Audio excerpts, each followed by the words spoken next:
exciting day, especially for our School of Art and Art History faculty, staff, and students. I am thrilled to be among the first today to offer them an official welcome home. We have a number of special guests with us today to help us dedicate this beautiful facility. I would like to first recognize members of the Board of Regents, State of Iowa, who are in attendance. Pro Tem Katie Mulholland and Regent Rachel Johnson. I would also like to welcome Congressman Dave Loebsack. And representing our elected officials, please welcome David Lesh, District Representative for Congressman Loebsack, and Fred Schuster, Regional Director for Senator Chuck Grassley. Our local representatives joining us are Bob Dvorsky and Mary Masher. And from the Federal Emergency Management Agency, Beth Freeman, Regional Administrator, William Vogel, Federal Coordinating Officer, Ken Sessa, Regional Environmental Officer, and Michelle Mathis, Executive Assistant, Iowa Homeland Security and Emergency Management. And finally, representing our architectural firms from Stephen Holl Associates, Stephen Holl and Chris McBoy, and from BNIM, Kayla Bergson, Jonathan Sloan, Dana Sorensen, and Tina Wehrman. I would also like to recognize and thank the family of Mauricio Lazansky. In honor of the family's many years of loyalty and generosity, and in the memory of Mauricio's exceptional contributions as a professor and artist, this beautiful space has been named the Mauricio L. and Amelia B. Lazansky Atrium.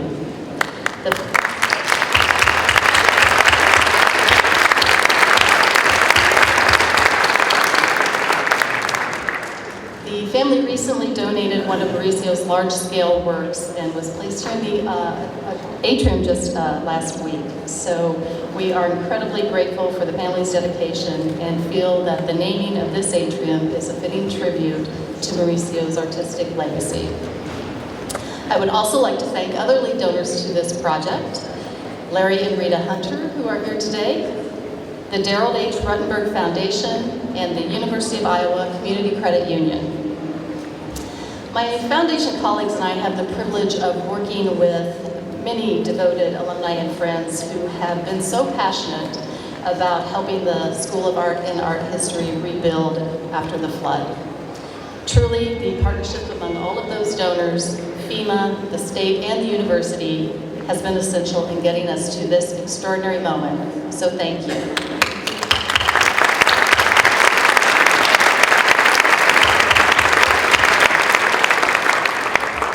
Now please join me in welcoming our 21st President of the University of Iowa, Bruce Harold.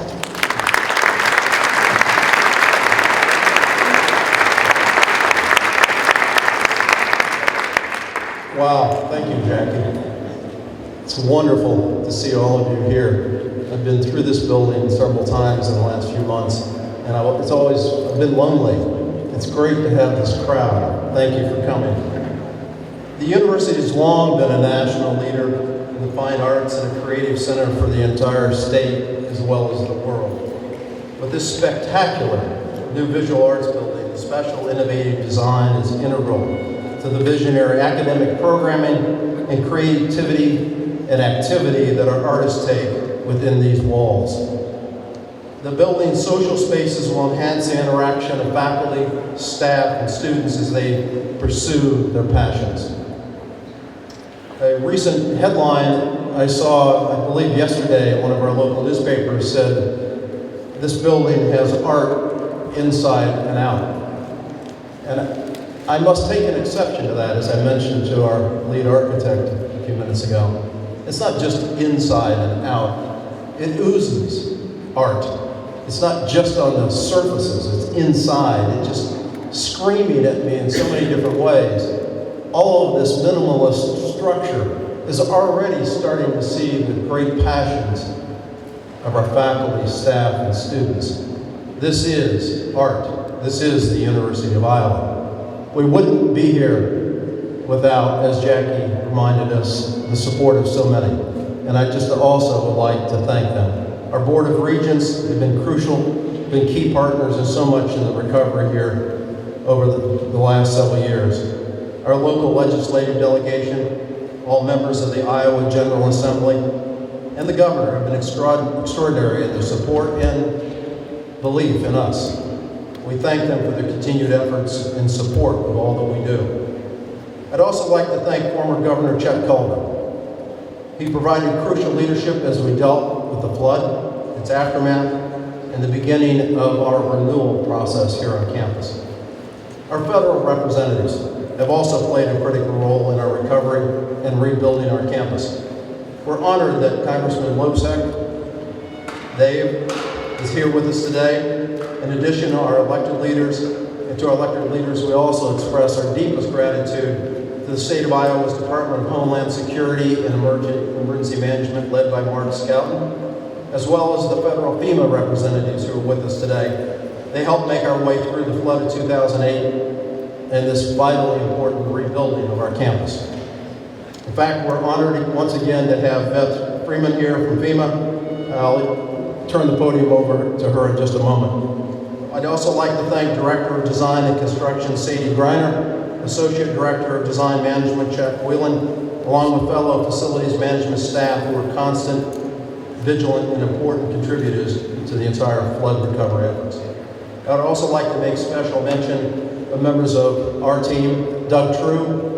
Doug retired in 2015, but he was a central part of the flood team recovery efforts. The College of Liberal Arts and Sciences also had several key players. The Associate Dean for Research and Infrastructure, Joseph Carney, as well as former Dean Linda Maxson. And we wouldn't be here today without their leadership. Of course, I'd be very remiss not to mention Sally Mason for her critical and effective leadership during those dark days in 2008 and to her visionary efforts to get us back to where we are today. And finally, very much thank you, Stephen Holl, Chris McCoy, for the vision, design, and creation of this amazing space. So please join me in thanking all of these amazing, amazing folks.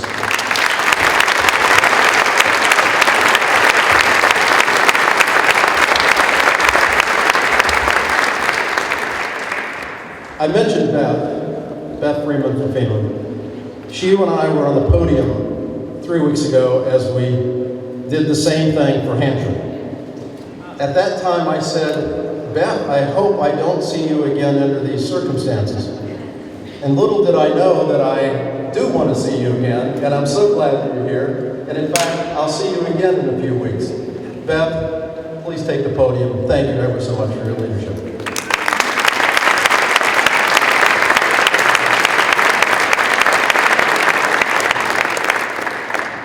So, wow. You know, this is a pretty impressive building. I was in it about a year and a half ago. It didn't quite look this nice. So, welcome home to all the students and professors and those of you who occupy this building. It's pretty amazing. 8 years ago, well, a little more than 8 years ago, I was standing on the roof of one of the buildings in the Pentacrest, watching what the Iowa River was doing to this campus, and wondering, you know, what was going to happen. Well, I guess we found out. Yeah, it wasn't easy. As many of you know, we had quite a struggle getting this and the Bachman building and the New Hampshire completed. But we prevailed. It was a great partnership between the state and the university and FEMA. And we are just delighted to be here and to welcome everyone back to this facility. It is really, really spectacular. You all should be very, very proud of what was done here in 2008. Steve McGuire, you were pretty amazing. So I was in what had been an old Menards building and trying to picture it as a visual arts campus. It was a little hard to do, but Steve had that vision and he made it come through, and it was a good home, temporary home for 8 years. Wasn't the best facility in the world, but I think you got that now. So congratulations to everybody involved in this project. You are really to be commended at the work that's been done here. Thank you.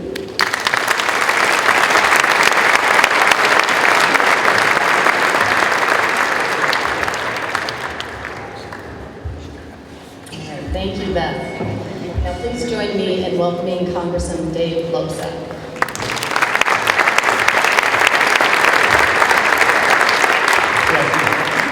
Great to be here, I have to say. I'm sorry that I had to miss the formal opening of Hampshire. I was in Washington at the time, but Dave represented me really well. I did get to the first event there with Steve Martin and Martin Short, and that was pretty fantastic. I'll be going over to Boxman as well next week. Is that right, Mr. President? This is just amazing. I was on that roof with Beth and our federal delegation that day, looking out at the flood and trying to figure out how the heck we're going to get the funding to do the things that we needed to do.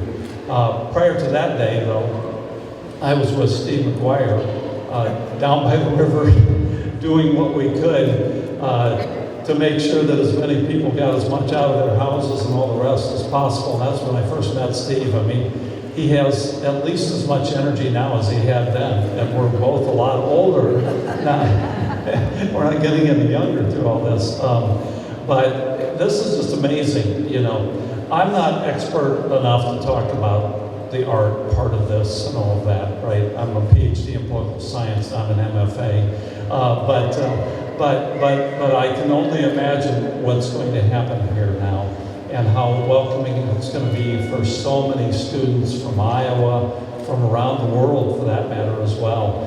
And I'm looking forward to coming here as often as I possibly can.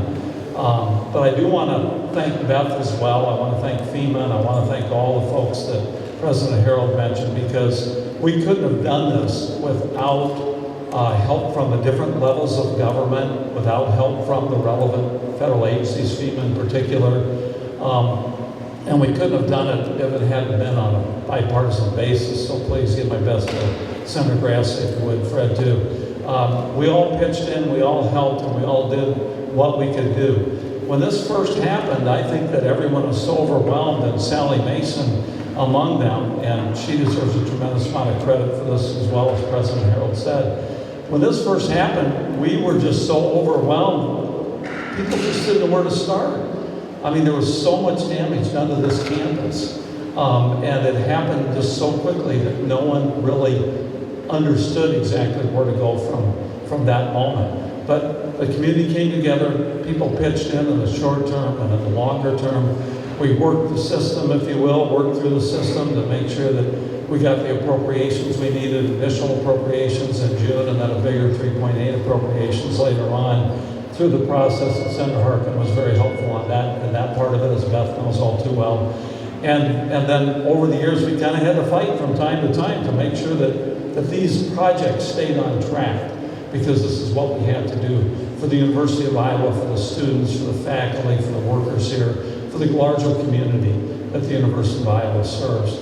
So thank you for having me today. It's a great honor to be here. Looking forward to all the great things that happen here in the future. And I just really appreciate everybody being here today. Thank you. Thanks.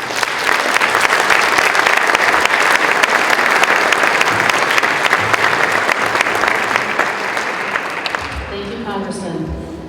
Our next speaker has devoted countless hours to the planning and realization of this facility. Please welcome Director of the School of Art and Art History and Elizabeth M. Stanley Professor of the Arts, John Belden Scott.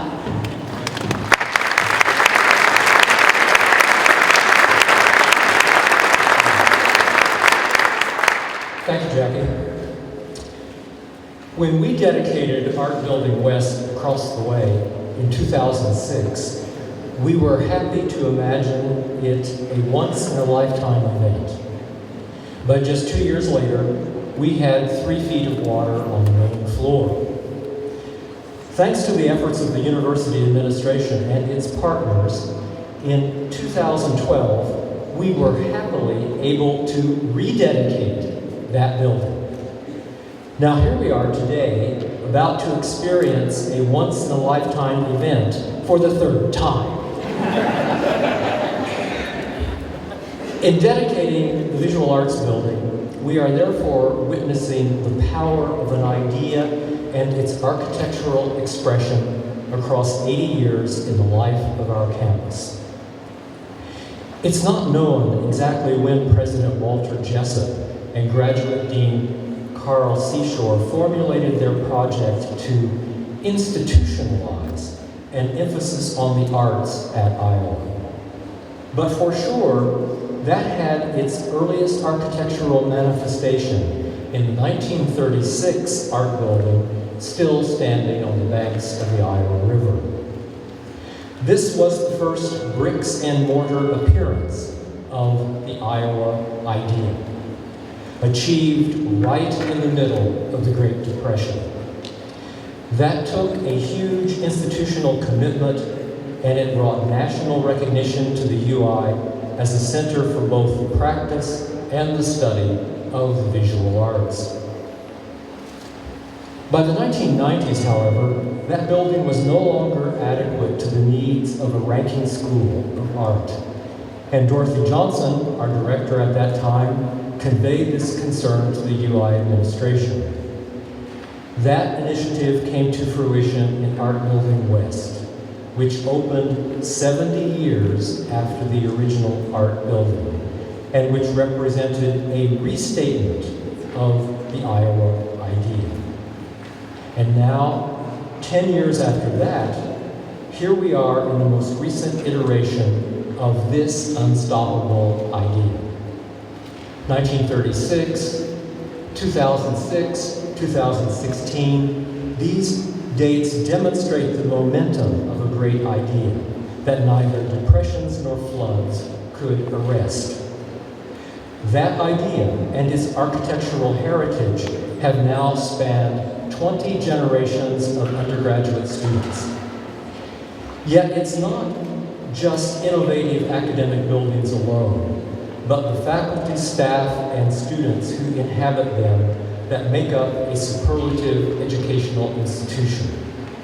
These are the human assets this building will house and who will give living shape to the Iowa idea in the coming decades. Now it's my privilege to introduce a key participant in the realization of the visual arts building. My colleague, Steve McGuire, has been, on the school's behalf, the sine qua non for the planning and programming of this effort. I want to thank and congratulate him on his outstanding work. I also want to offer my gratitude to the school's administrator, Pat Arkema, no doubt hiding somewhere in the recesses, who assisted Steve over the many years that have now come to a stunning conclusion in this structure. Steve.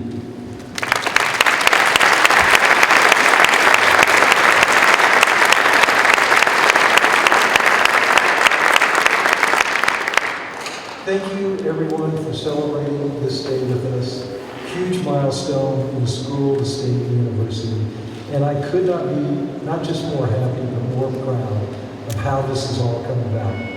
My opportunity is actually thank people today, and of course I've got a lot of people to thank. June 15th, 2008, we were seated in room 240 in the College of Liberal Arts and Sciences. Dean Joe Carney, Linda Madsen, Eugene Buck, myself, John Scott, and the question was, where are we going to go if we're going to actually have school the next year? And fortunately, as Beth Friedman mentioned, we had a former Menards building that was open and available, and we made that transition. What I remember from that meeting was two ideas, one of which was actually expressed this morning by Stephen Holl. And Jill Carney mentioned these. The first one was, you build a building, and the building will change you. And of course, he initially meant that for how to go about thinking about programming studio arts. But that became a major part of the overall idea of how to think about going about programming this building. The other was, and it was a little bit challenging, I think, for everybody to really appreciate this reality. He said, this is your building for the next 100 years. You guys have to get this right. Fortunately, we had two things going for us. Something that is unique to Iowa, and then the people that are here. What's unique to Iowa is exactly what you saw with Congressman Lopez. In this state, we actually know each other. We talk to our congressional delegation. We see them at the hardware store. We see them in the grocery store. We communicate routinely, and we have these very important relationships. This building was built on relationships. Make no doubt about it. And that perhaps is the most significant opportunity that I've had as a faculty member. So today what I'd like to do is thank some people. I'd like to begin by saying what I think a lot of people know. If you're ever going to have a flood, you want Linda Maxson to be your dean when that happens. Linda, through my experience as a faculty member, always stood with what the faculty and the students needed to have happen. She made it work, and I was so glad. Where is Linda? I'm trying to... There's Linda. I don't know what we would have done without Linda being so firm and committed initially. Thank you, Linda.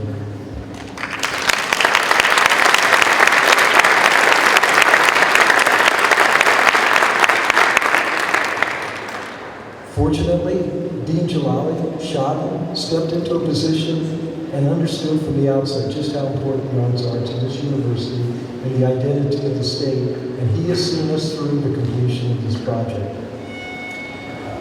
I'd also like to mention again Dean Joe Carney.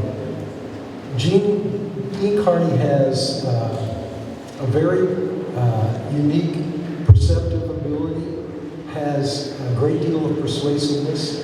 When we came to challenges within the project, he guided us through, and again, I'd like to thank him.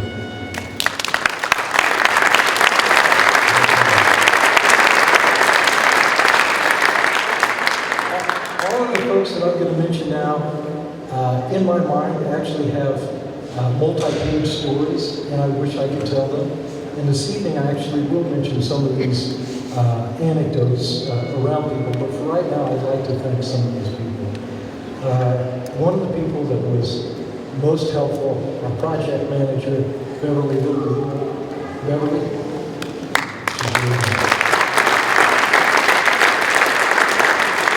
Eugene Bowman from the College of Liberal Arts and Sciences. Eugene, please show yourself. Here's Eugene.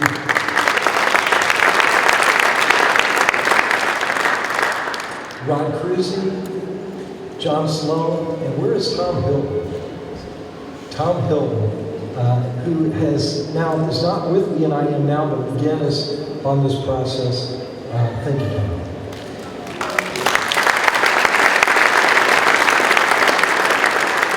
Mr. Roy, of course, and by the way, we have this interesting partnership with architects. As John mentioned, who would have thought that this would be the third dedication that we would have for a building? But I first met Chris 18 years ago. We were much younger people then. And we had, who knows what we really liked back then, but I do remember going through the 1936 building with him, trying to explain our program in studio arts. And over the years, of course, we've begun to know each other. And that significant relationship with Chris and Stephen and with Shay Espinosa really made a difference in the success of this project. Don't underestimate what relationships mean when you want success. Finally, in this team group, Amy Unfelt, Eric Bruxford. Amy, are you here? Is Amy here? Eric Bruxford. Others from design engineers. This, by the way, is the most complex building on the university campus. Far more complex than anybody probably imagined from the outset. Is that right, Rod? And we're privileged that we had design engineers work with us. I don't know what I do day to day right now without Mike Carnes. Mike, are you somewhere in here? I know Mike is around. Mike Carnes is the senior construction manager and has been an unbelievably helpful partner in this whole process. Mike and I even to this day, talk at least a couple of times a day, trying to figure out if this was supposed to be the way it is and what we need to do to make it right. Next to Mike is Steve Haney. And I don't know if Raymond is here, but Steve Haney from Mining Construction and Raymond Dix from Myron. Both of those were the construction managers for this project. And I don't know if you know this, Steve, but this morning, Stephen Holl wondered if you were available to go to the East Coast and work on their next building. Yes, this is I don't know if they knew what they were getting into. I hope so, but this was a challenge and they came through. I'd like our studio specialists to acknowledge themselves. Raise your hand in the building. Okay, these are very important people. We've had an incredible staff, and it's no exaggeration to say that we would not be in this building were it not for our staff. John mentioned Pat Arkaman. I describe her effort as landing a 747 on an aircraft carrier to get us moved into this building on May 13th, the day after we left Studio Arts. Very fast process, but she's coordinated this effort over the years, and very, very grateful for her effort. Amongst the specialists, I'd like to thank Angela Rehus, Ben Ansel, Chuck Forsyth, Tony Satowski, Adam Krieger, Kim Maher, Benj Upchurch, Reagan Yoder, Kevin McGlynn, our accountant, and Beth may appreciate this, but doing accounting with 2 books, a FEMA understanding and a university purchasing understanding, will make anybody earn their salary. And Kevin came through and we're very grateful. Finally, I'd like to thank my colleagues, faculty in the School of Art and Art History. Their dedication to their students produced in our students the ability to change how we think about things. What we imagined in 2008 in terms of our curriculum has been updated since we've come into the building. And that transformation that happens is a result of the work that students produce in our conversation with students. Students make the building and they make the curriculum actually work. Thank you, everyone. I'm very grateful to be in Iowa and to have such a great institution supporting us.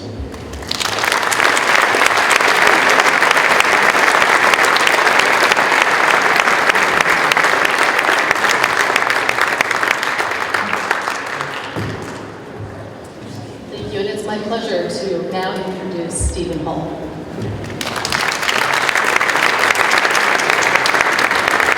Amazing day. What an amazing day. I'm not good at thanking. I'm going to thank whoever made this program that put this drawing. Because how do you explain a 6-7 year process, a very complex, as Steve said, a very complex building to build. And Chris gave a very wonderful talk today about the technology, but I want to just talk about the idea. The building is 280 feet square. And how do you bring natural light into it? And we had this concept of 7 cuts that would bring vertical light into the building. And the second thought was laminar shift. And that's the key idea of the entire building. And I think you feel that in the way you get this wonderful geometry of those courts that are a result of the cuts, the way the vestibules of the building are formed. And this central space is not really an atrium, it's really one of the 7 cuts. And that's giving it its dynamic flow back and forth. You feel that sort of tension, especially when it's empty. So I think that what's really exciting is, if anybody's an architect, you know how difficult it is to take a very big building that's 280 feet on the side, and that was a tough thing that happened to us in the process. The site kept getting smaller and smaller. We strive to provide the very best educational opportunities for our students. And so I'm happy to introduce Eleanor Krieger-Coble, an undergraduate student in painting and drawing, and Robbie Scott, a graduate student in painting and drawing.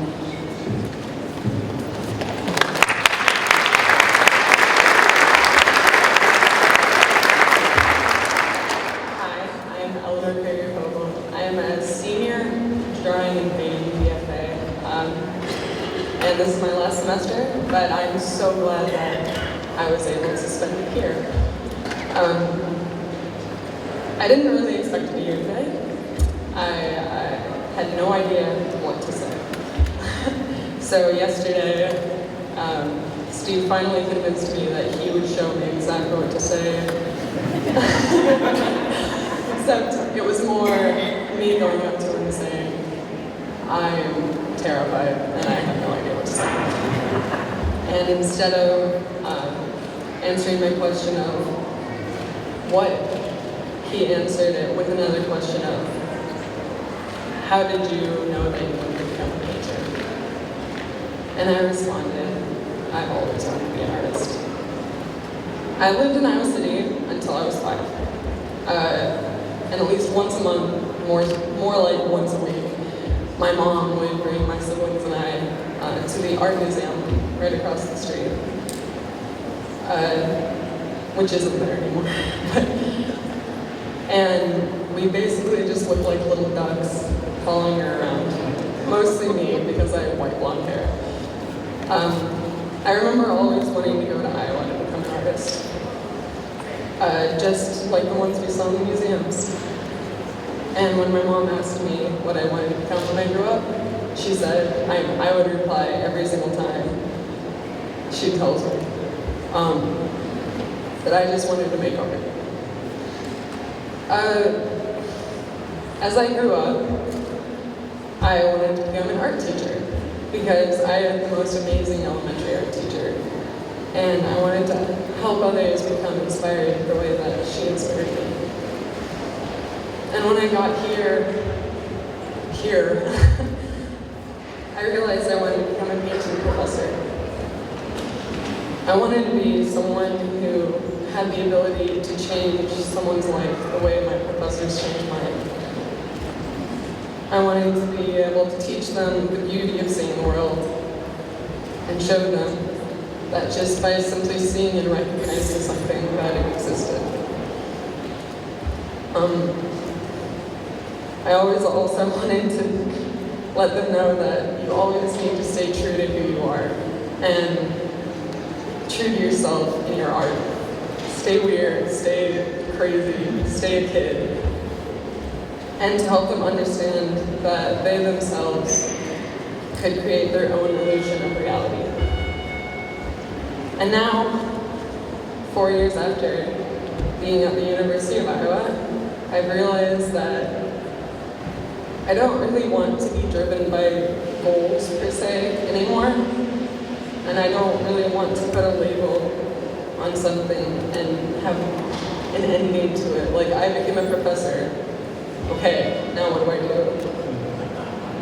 I just want to make art.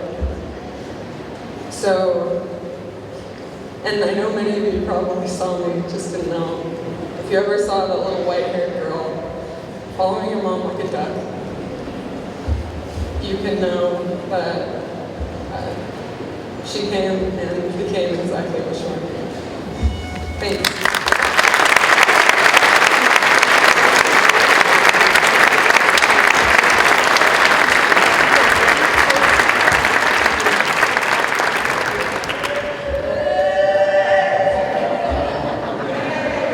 I seem to have misplaced my suit. I'm sorry. As I said, my name is Robbie Scott. I'm currently a third-year graduate student in the painting and drawing department. When I was asked to speak today, I did not know where to begin, how to talk about the new building, the grand opening, even moving onto campus. I had no idea where to start. A professor of mine, Laurel Farron, she told me, talk about your experience. Seems simple enough. It's not. For me, trying to describe experience with mere words is fleeting. I can't describe how it makes me feel. I'm not a poet or a writer. Those aren't my mediums of choice. I make objects, images, and I hope that they speak for me. I came to Iowa because of the quality of education, because I knew I would be pushed in ways that were perhaps uncomfortable, but necessary. Being a graduate student here for the past 2 years, I've come to realize how much I've changed and how much I've become myself. I will say, like many of my fellow students, I was a little unsure of the move. I know, it's weird. I had become comfortable in that old warehouse. The lack of ceilings had finally, after 2 years, become normal. I was sad. I had packed 2 years of my life into the back of my car, into a number of boxes. That was until I finally left. I walked into this building and a rush of excitement came over me. I didn't know what to say, and I still don't. I do know that I have my own space, a clean slate, a space from which I move forward, a space with a door. But in all seriousness, experience is something to be had, to acknowledge while it is happening. To try and describe this building with mere words will take away from what it really is. Please give yourself permission to explore this beautiful space, to experience it in the ways that I have. It is truly an honor to have been part of this program, to meet the incredible people I have met, and to be part of this new chapter for the School of Art and Art History. Thank you.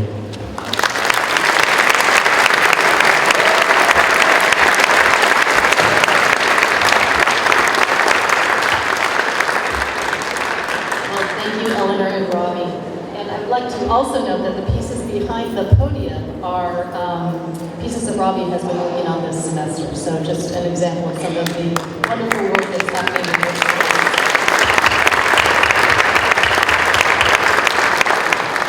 Now I would like to introduce Alan McVeigh, Professor and Chair of the Theater Arts Department and Director of the University of Iowa Division of Performing Arts.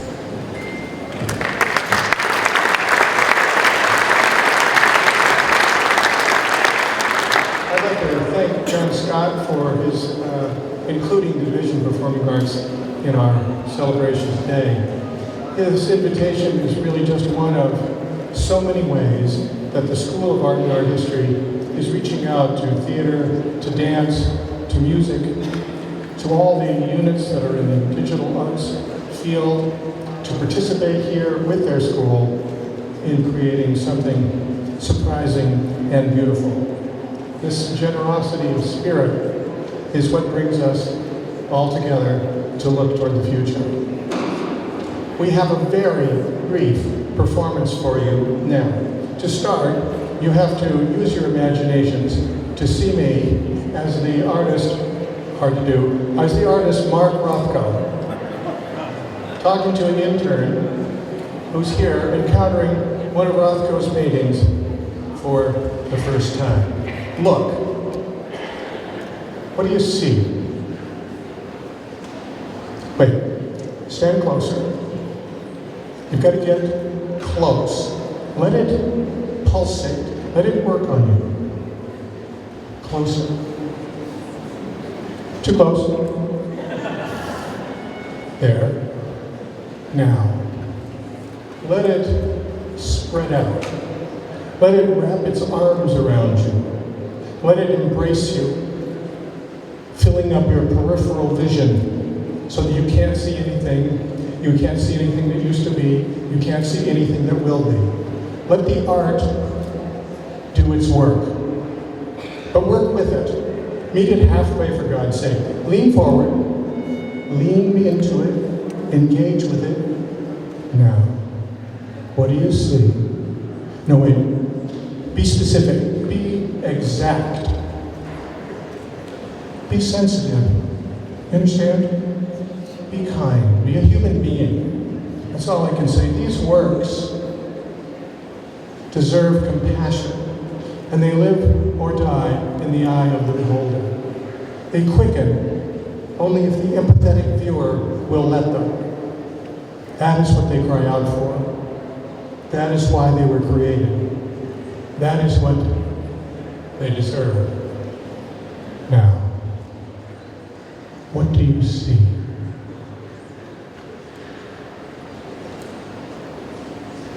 Light.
Department of Dance and the School of Music for that performance today. So now we are going to move outside for a brief ribbon cutting. And following that, I would like to invite you to stay and take some time to tour this beautiful facility if you haven't done so already. Our student art ambassadors will be on hand to answer any questions. And I'd like to note that the School of Art and Art History faculty exhibition is on display throughout the building as well. There will be refreshments following in the Hunter Drawing Studio on the 5th floor. So again, thank you for joining us today. Enjoy your afternoon.